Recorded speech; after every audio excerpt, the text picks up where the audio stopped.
President Muhammadu Buhari has been given an ultimatum to sit up or face the exit by senators in a bid to solve the insecurity problem plaguing Nigeria.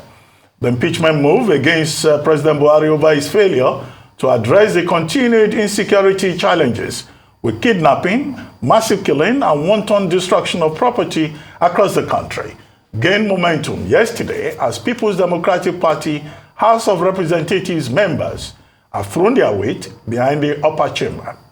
The minority leader of the lower chamber, Honorable Ndudi Elumelu, warned the presidency that when the process of President Buhari's removal from office commences, it will then realize that the lawmakers are not confused, adding that it will also know that it's not a laughable matter. We think that it's high time that this insecurity of this nation is addressed. And of course, we also have the issue of oil theft, which has risen, which is now making it difficult for earn income from oil revenue. And these and many others is the reason why we are joining our colleagues in the Senate to ask Mr. President to address the insecurity of this nation within 8 weeks, between 6 and 8 weeks. Otherwise, we will find the constitutional means to ensure that we will serve him an impeachment notice. It is a bipartisan issue. We all agreed that the security architecture is failing and there's the need to salvage it immediately. And we also agreed that we must issue, for some who do not know, the issue is to issue an impeachment notice to the president, because the primary responsibility of government is the protection of lives of its citizens. Once that is not done, then there is a problem. Joining us on this show this morning as we continue the conversation on the move by the lawmakers to remove President Muhammadu Buhari from office is Honorable Yakubu Umar Barde, member of the House of Representatives representing Chikun, Kajuru Federal Constituency. Our second guest, Honorable Sakin Musa Ada, will join us later on as we begin with Honorable Yakubu Barde. Welcome to the morning show, Honorable Barde. Thank you very much for joining us. Thank you very much, Dr. Ruben, Tundu, and Rufai. It's my pleasure to be here. Thank you very much. Well, quickly, your views on the latest development in the National Assembly, the plan to remove the president from office. We've been told, on one hand, that this was the minority caucus in the National Assembly trying to remove the president. But we have, Honorable Elumelu and also Honorable Eyinaya Abaribe, Senator Abaribe, telling us that no, this is across party lines. It's a bipartisan move because the concern about poor state of security in the country is a shared concern among lawmakers. True. Yes, thank you. Let me begin by saying, pay my condolences to the military men that have lost their life, especially the most recent ones, Captain Atta and Captain Joru Suleiman, and the other military men that were killed in Abuja here. And also to some members of my constituency who have been killed, maimed, and also some that have been kidnapped that are in the forest now, praying that God will bring them back safely. The move to impeach Mr. President is something that, for me, personally, is long overdue. I remembered like 3 years ago, when the pupils of Bethel Baptist School in Chikun local government were kidnapped. I did move the motion on the floor of the assembly, which I asked that if the military has run out of ideas on how to curb this insecurity, or Mr. President has failed or has run out of ideas, he should resign. It's there. I said it. Now, with what is happening, I'm happy that more members of parliament are concerned. At that time, there was this feeling that, oh, it concerns only your constituency. But today, it has gone viral. All parts of Nigeria today is feeling the brunt of insecurity. So the move to tell Mr. President to sit up is not something that has to do with party. It has to do with the concern of serious members of parliament who sincerely feel the pains of members of their constituents and who feel the pains of Nigerians. You can imagine the number of widows today we have in the military barracks just because somebody somewhere is not doing his job. You can imagine how many orphans we have today, even in the barracks and even in the society, because their parents have been killed. You cannot, in all sincerity, look at this situation and tell yourself that, oh, all is well. When it started, it was like a child's play. People felt, oh, it started from Borno State, it's not going to come to Kaduna, it's not going to go to Ondo. But today, because of inaction of the government, we have been overrun. Today, the nation headquarters, which is Abuja, is under threat. This morning, I received a text message from one of my constituents advising us or advising me on some areas that I should not go to. In my country, in the federal capital, I'm being caged because of insecurity. Now, what's the joy of being a Nigerian if you cannot move about freely? So for me, it's a call that is long overdue. Mr. President should have stood up before now, but it's better that it's coming than never. Amen to your prayers, Honorable. I have two questions. I have to start in view of Governor El-Rufai's claims that we were talking about earlier this morning, that he's the one who made President Buhari aware that he was directly threatened by bandits. Is President Muhammadu Buhari aware that this impeachment has begun, the process has begun against him? Does he actually know that? I guess he knows, because he's always in talking terms with the leadership of the parliament, either the Senate or the House of Rep. So he knows. But again, let me say, it's a shame if it's a governor that will inform my president, who is the commander-in-chief, who all the military intelligence, all the intelligence of this country reports to him.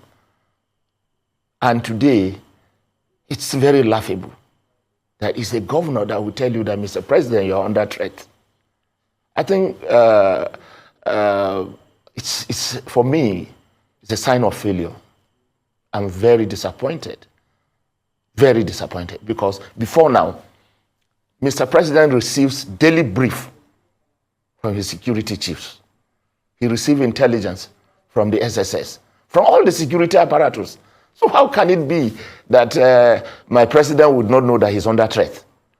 It's shocking anyway. If that be the case, I will tell you what the National Assembly is doing is really, really something that should be done quickly. For me, even the 6 weeks we are talking about, for him to put the apparatus, the military apparatus in order to make sure that we have a new system or a new headway to tackle this insecurity, is even too long. He has been there for 7 years. What can he still do in 6 weeks? He should have done it. If he has anything that he needed to have done, he should have done it before now. Do we have to wait until when we are caged? Or is it now that because it has come to the federal capital that he needs to do something about?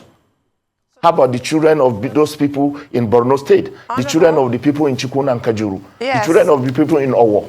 If I may, so that was my second question. How serious is this? As you just pointed out, why 6 weeks? It seems quite arbitrary, and it seems to really lack a sense of urgency. Also seems quite self-centered, that it's because the chickens have come home to roost.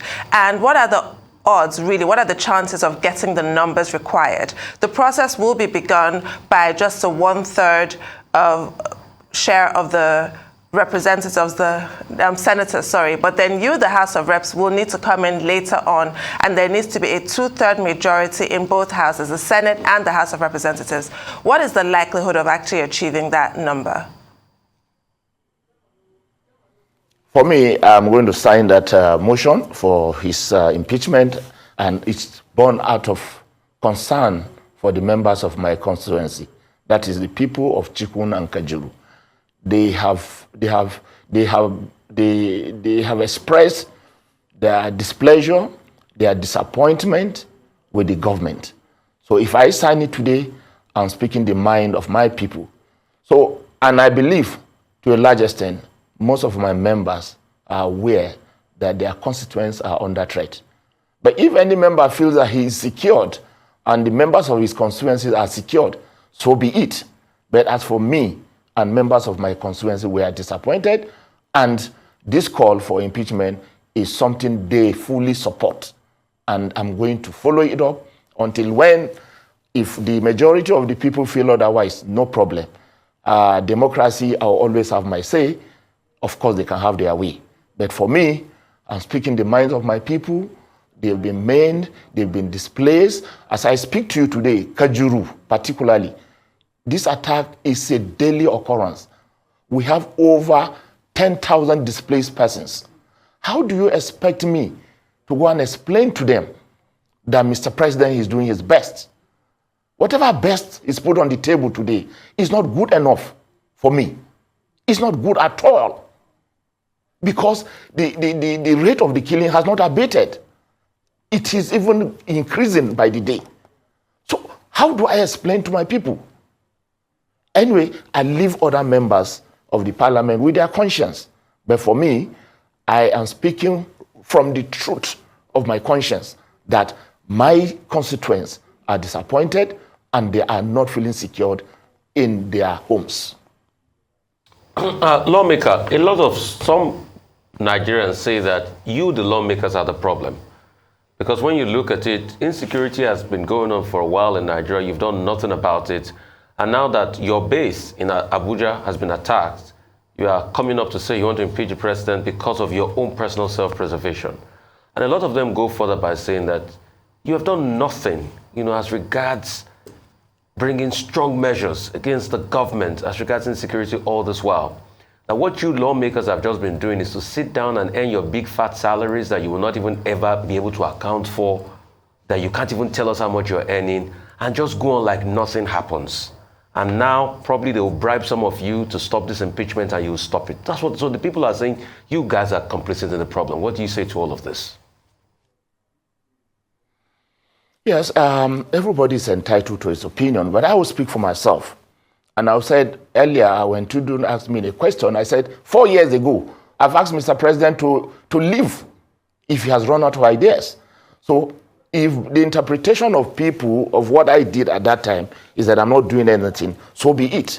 Now, if you look at the budget we have today, we have cooperated with Mr. President in increasing the allocation of defense so that we can buy more equipment, we can be technological advanced to deal with these people. And the parliament is the one that has increased this money. We have never denied defense any money. Anything they want, we give to them. The problem, I think, Rufai, is not that we are not doing our job. But the problem is, even the money we allocated to them, was it judiciously used? That is the question we should ask. Because if you look at what was budgeted for security today, it's running into trillions of naira. We bought, the federal government bought Tucano jet fighters. They've been brought back to this country. As I speak to you, I don't think they've been in use. And if you look at the number of our security men that are killed every day by these insurgents, you want to ask yourself, are we saying we don't have means to reduce the casualty from the side of our military? We don't have the technology. We don't have the technology to disarm these people in the forest. We don't have the technology to go and fix them out from their holes. We want to wait until they attack, then we revenge. You see, in a country like this, we must be able to tell ourselves the truth. For me, I've always said it, that sometimes in this country, because of lack of patriotism, we are too sectional, or we are too ethnic. We have these ethnic tendencies that, oh, if it's happening in the north, or it's not the southwest, it's not the northwest, or it's not south-south. Today, like I said earlier, most members of parliament feel the pains of this insecurity. You agree with me? We are all coming from different homes. We come from different states. So we don't sit in Abuja. Any parliamentarian that is worth his onions, we always go back to his people. You can't sit in Abuja and be winning election. It's not possible. That's why I can proudly tell you, as a member of parliament, I have never spent 2 good weeks continuously in Abuja. I go to Kaduna. For this interview, I traveled along Abuja, Kaduna yesterday, and I came here for this interview. And my heart was in my mouth. I was just praying that, oh God, let it not happen to me. So I don't think any member of parliament will sit in Abuja and feel comfortable. He has parents who are not in Abuja. He has families that are not in Abuja. So he will definitely have to go back to his constituency. And if the constituency is not safe, Abuja is just a workplace. Home is not Abuja. No member of parliament, to my belief, will say Abuja is home to him, except if he's ready to quit politics. But if you go back to seek for election, you seek for their vote, or you ask them to vote for a particular party or a particular person, you have to go back. And there is no, like I said earlier, there is no part of this country today that you tell me the people don't feel the pains of the insecurity. We all feel it. So I think if you said we needed to have done more, I will agree. But to say we have done nothing, I beg to differ. I don't think we have done nothing. But we need to do more. We need to have taken proactive measures even before it gets to this stage. Because the stage we are today, of course, the country is being overrun. If the insurgents have the effrontery to attack Abuja, where else is safe? Where else? You can imagine when they started, they were not attacking military establishment. But because they became more emboldened, they have more equipment, they attack NDA. Now today, they are even attacking soldiers on checkpoints. It happened in Zuma. Just yesterday, the soldiers that were on checkpoint there, the terrorists came there and attacked them. So for them to have grown to that extent, they have this kind of boldness. My brothers, I think we are in trouble. We're in trouble. Honorable Barde, we're told that by September 20, the lawmakers will start collecting signatures, and you have said, well, your own signature will be one of the very first that will be appended to the notice of allegation. But do you see the possibility of a sitting president being removed from office, particularly during an election season, and all of that implications attached thereto? Do you see that possibility? By September 20, do you not imagine that, the ruling party will close ranks and there will be talks about this is a northern president, this is a Muslim president, we should not disgrace the president out of office? And would that not, vindicate those who say that these lawmakers are just grandstanding, and that many of you know that this is really not possible? What do you say to that? Yes, like I always say, when I find myself in a situation where there must be divergent views of issues. Now, if the life of your son or your child who is kidnapped in the forest does not mean anything to you, and you want to support Mr. President because he is from the north, so be it. That's your decision. But as for me, if you bring religion to it, I'll tell you, even who amongst the religions today does not feel the pains of this insecurity? The Muslims, the Christians, even the atheists. We all feel it. These people do not know and they don't care what religion you are. So you don't bring and preach religion to me. Because what matters to me is the safety of my constituents. You don't bring religion to me The North today is the worst hit when it comes in terms of insurgency, kidnapping, killing. The North is the worst hit. So why will I even believe you when you want to preach that Mr. Buhari is from the North? Why will I think you are making sense to me? It doesn't make sense. Of course, some people may have that kind of view and they want to align themselves with that. But again, I will tell you, anybody who aligns himself with that are those people who are ostrich, who bury their head and believe nothing is happening and believe all is well. But anybody in his right senses, this parochial thinking of he is from my area, he is my religion, he is my ethnic tribe, it does not make sense to me at all.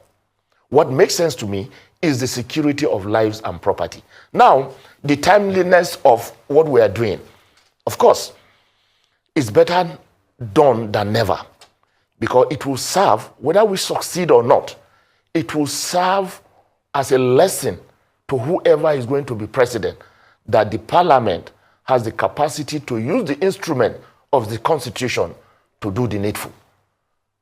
But for me, I think it is welcome and we should do it. If it will make Mr. President sit up, so be it. In 6 months, or for the remaining part of the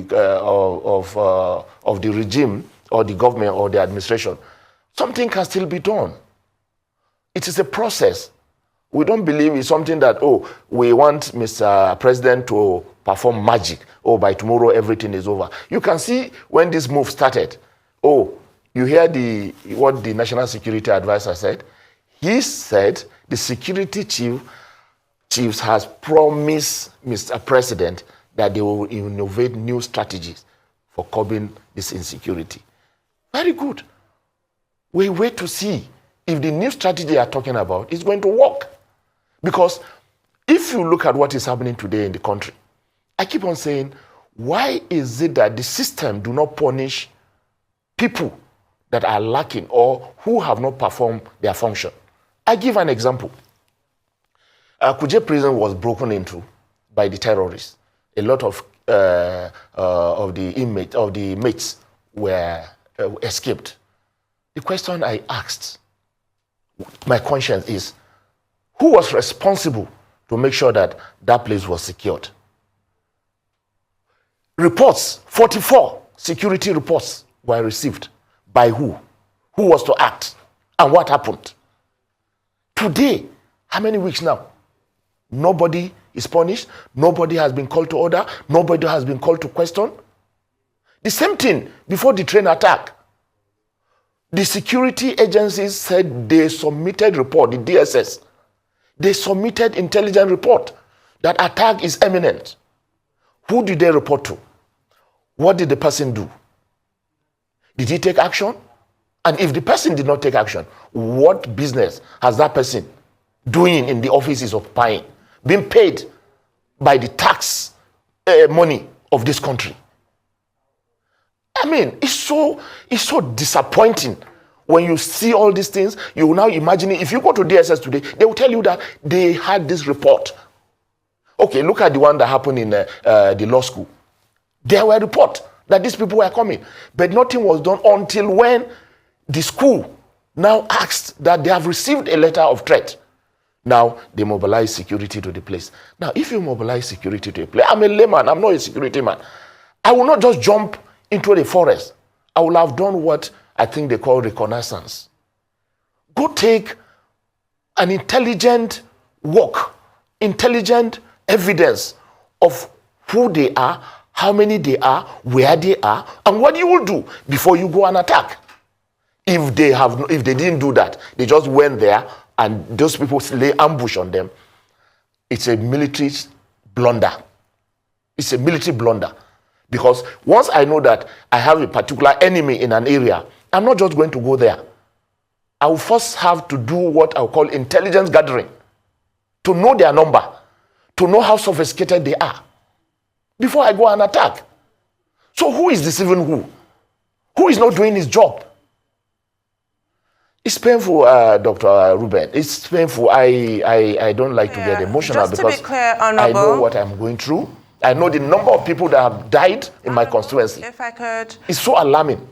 Can you hear me, Honorable? So just to be clear, the ultimatum is clear about one thing, the timing, the period, 6 weeks. But what exactly would you need to see being delivered for you to be satisfied within that 6 weeks? You've talked now about sacking of personnel.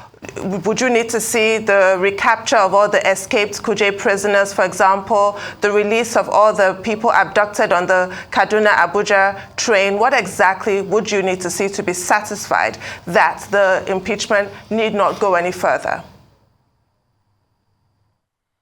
Yes, number one, for me, if I have, I thank God, all those people that have kidnapped, they are our brothers and sisters. Now, they should return. That is number one priority. Those people that have been kidnapped, let them be able to come back to their families. That's number one. Number two, those prisoners that escaped, you agree with me that if we don't get them back, a bigger calamity is going to befall this country. I listened to a video of one of the inmates or one of the prisoners that escaped. He was bragging that, okay, they caught him and put him in prison thinking he cannot escape, but he's back to his people. He was holding a gun, and those people that were kidnapped on the train were in front of him, and they were bragging that they are going to come after Mr. President, even Mr. President. So you can imagine that's just one of them. So you can imagine there are up to hundreds of them that have escaped. Number one, no matter how sophisticated you are, you need the human factor. The gun needs a man to shoot it. The machine gun needs a man to operate it. They have been empowered now because their people are back to them. The weapons are there. What do you expect? More mayhem. More mayhem will befall Nigerians. So what I expect within this period is, number one, make sure that most of these people that have been kidnapped are returned to their family. Good. Number two, make sure that there is new way of fighting this insurgency in such a way that it does not become a daily occurrence. For me, it's like I keep on saying, it is a daily occurrence in my constituency. People are kidnapped every day. Every day. You don't expect me to be happy? So I want to see reduction in the frequency of attack over a period of time, not an increment in the frequency. I'm not expecting Mr. President to be a magician, but something can be done. And that's why he is called the Commander-in-Chief. A Commander-in-Chief. He commands all the troops of Nigeria. So he knows what to do. Anything short of that, for me, is not good enough. Right. You said a lot this morning, but I'd like to ask you, you said the House of Rep and all of that have done a lot to help the military and ensure there's money for them. And you also said in one breath that the money have not been spent properly, or the monies have not been spent properly.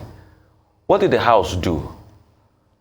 Before the former chief of army staff died, I know there were some investigations going on and he was called to come and give account of how much money was spent in military.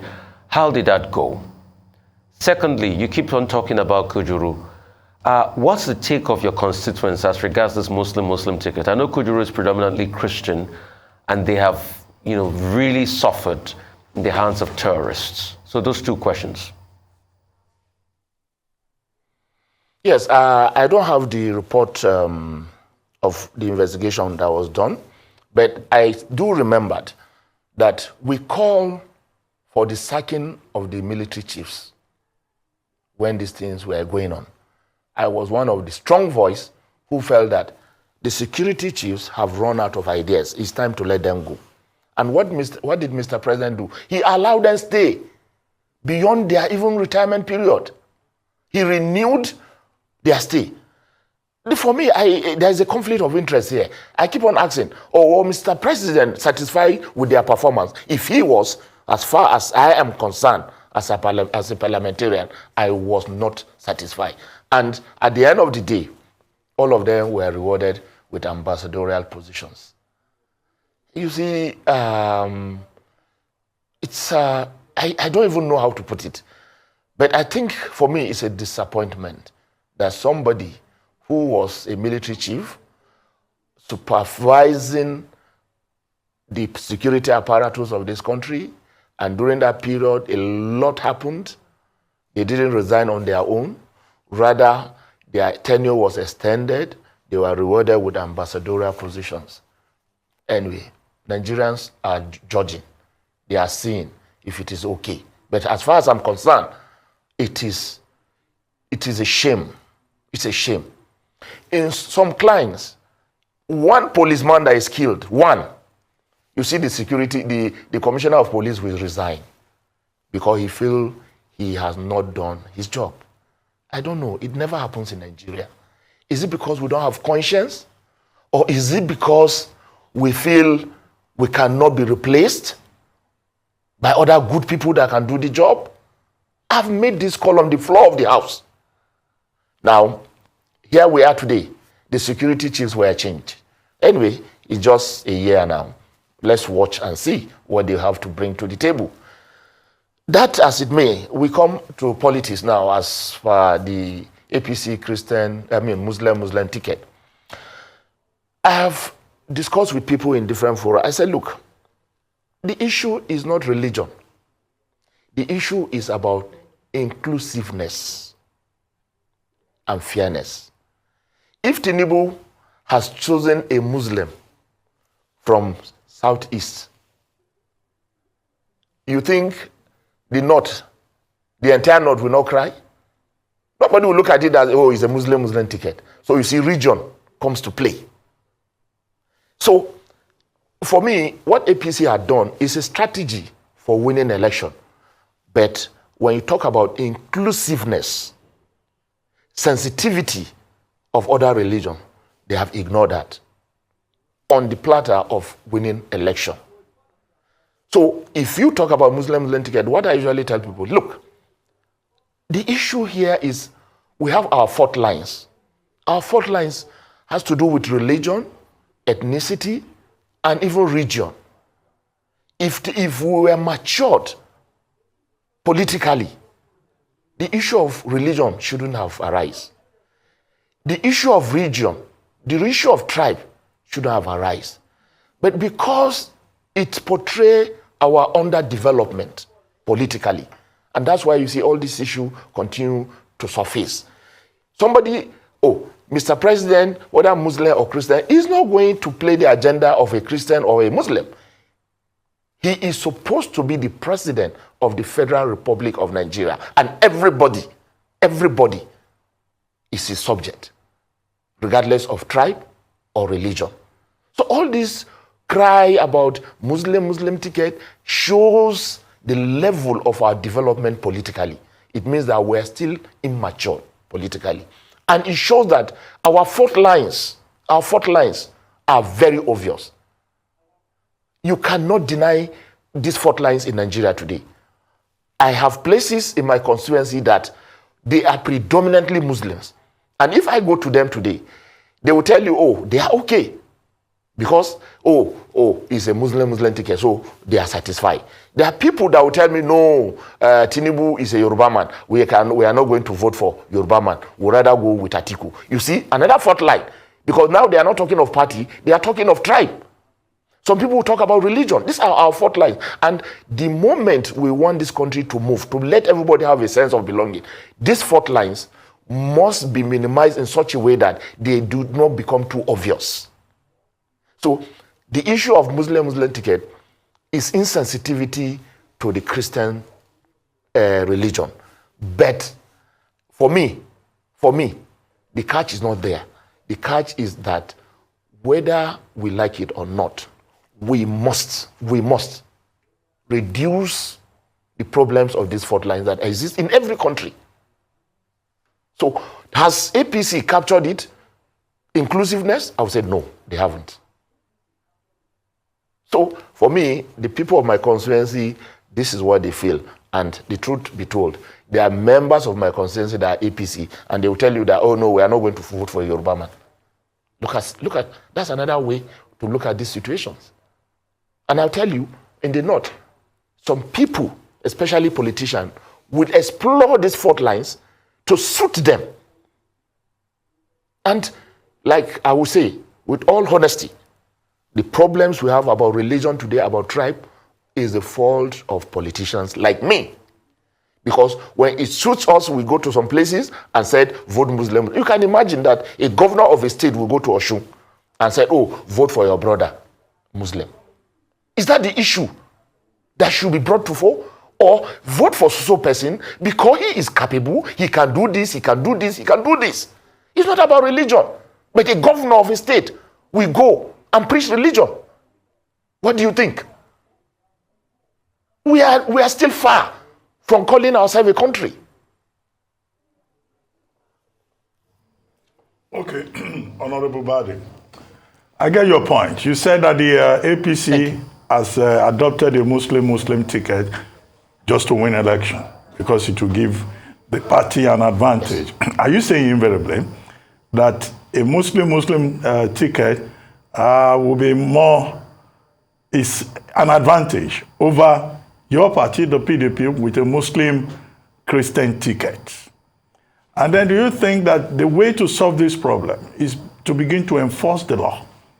Section 97, subsection 1 of the Electoral Act 2022 states very clearly that no party or candidate should exploit religion, region, or ethnicity for the purpose of winning an election. And the law says, look, if you do it, you are a candidate, you are liable to 6 months imprisonment and a fine of 1 million naira or both. In the case of a political party, a fine of 10 million naira is what that section of the law says. But it looks like even the lawmakers, even the leaders of the political parties, they seem not to be aware. Thank you, Dr. Ruben. What I'm saying, in essence, I don't even believe that the Muslim ticket will win election. I say it's a strategy. It could be successful and it could be a failure. And I'll tell you, with all sense of humility, that ticket might fly, but in most places in the north, because of Atiku, because ethnicity will come in, it might at the end of the day not fly. Because, like I said, I have people that are APC who are in my constituency who strongly believe that, oh, Tinubu is a Yoruba man, so they will not vote for him. They will rather go with Atiku, who is a northerner. Now, you see, it is no longer about religion, but about ethnic group. In many places, it's going to happen. Now, when you talk about the law, what the law says, yeah, you see, the law, in this case, it does not apply because the running mate is at liberty. I mean, the flag bearer is at liberty to choose whoever he wants. So Mr. Tinubu can choose whoever he wants. Rightly, if the law is to be used, now, for somebody to go for campaign and said, vote for Muslim because he's your brother, and he's on tape, I think some people, some civil society should take it up, since we have that provision. Such people should be prosecuted, because I am aware that a lot of us, when we go to our mosques, when we go to our churches, we don't preach our country. We preach religion. And it's unfortunate. And now, when we do this, and the electors come out after being brainwashed by so-called leaders, they will do what the leader says, because they've been brainwashed. Oh, I'm voting for this man not because I know he's going to be good to me or he's going to make the country better, but because he's my religion. Does that make sense? It doesn't make sense. But this is what is in stock in trade for those politicians that have nothing to offer. Because if you know you have nothing to offer, you know, they said religion is the opium of the masses. So the best thing, you lie on religion and said, oh, you see, I'm your brother, I'm a Christian, or I'm a Muslim, so vote for me. It doesn't make sense. So these are issues that are embedded in our polity, are embedded in the polities of this country. You cannot take it. I'm talking because I'm a player in this field. I was a councillor in 1995. And I've been a local government chairman. I've been a commissioner in my state. By the grace of God, I've won election to the National Assembly 5 times. So I know what I'm saying. I'm used to them. It depends until we politicians start to project capabilities above ethnicity, capabilities above religion. That is the only way this country will move forward. Honorable, your colleagues in the House of Representatives are also from this same society. They too were once the constituents of another honorable, so they also are stricken by that malaise of seeing things through an ethnic and religious prism. That also could affect this impeachment process, if at all it actually starts. What's your comments on that? Will people also vote in that way when it comes to impeaching the president? Northerners might decide that they cannot be a part of impeaching a northern president. Muslims might feel the same way. What are your thoughts? Yes, honestly, you can't deny that from happening. In a group of 360 people, you agree with me that some people have not really felt the pains of this insecurity. I will tell you, like earlier I answered, for me, members of my constituency feel strongly that the issue of impeachment should not be something that one should look back at, should not even wave aside. It's something that should be done. Should be done because they have suffered enough. They have suffered enough. I am speaking deeply because I feel the pains of my people. Like I earlier said, if a member of parliament strongly feels that what is happening in his area, he's comfortable with it, let him allow himself or herself to go along ethnic or religious line and take a decision. But for me, I think most of us have come to realize that following ethnic line or religious line or regional line, or because of where Mr. President comes from, does not matter. What matters for me is how secure are my people, how secure are members of my constituency, so that I can visit them, joke with them. There are villages today I cannot go to. I cannot dare go there. Is there any enjoyment in this world than freedom, Tundu? Is there any enjoyment more than freedom? You may have no kobo, but the fact that you are free to go where you want, you are free to breathe the air you want, you are free to go to another person's house, you are free to move on the road, that is the greatest asset you can give Nigerians. That's the greatest wealth. That's the greatest development you can give Nigerians. Forget about good roads. Good roads for who? Forget about launching of whether Naira is falling or is not falling. The most important thing Nigerians want to know is his freedom. To be able to move. Like I told you, today, I received a text message restricting me from going to some places within Abuja. And you tell me I'm happy? Anyway, like I said, you cannot deny people having their opinion. But anybody who wants to go that way, I leave him with his conscience. But for me, because of the suffering of my people, if they bring the impeachment notice, I'm going to sign it. About the suffering of your people and your constituents in Kajuru, we've had a lot of things happening on ground there. What is really happening in Kajuru and Chikun constituency? How bad are things there?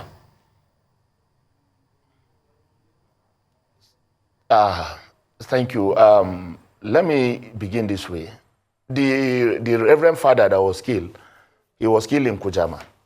The one Reverend Father again was killed in Kajuru.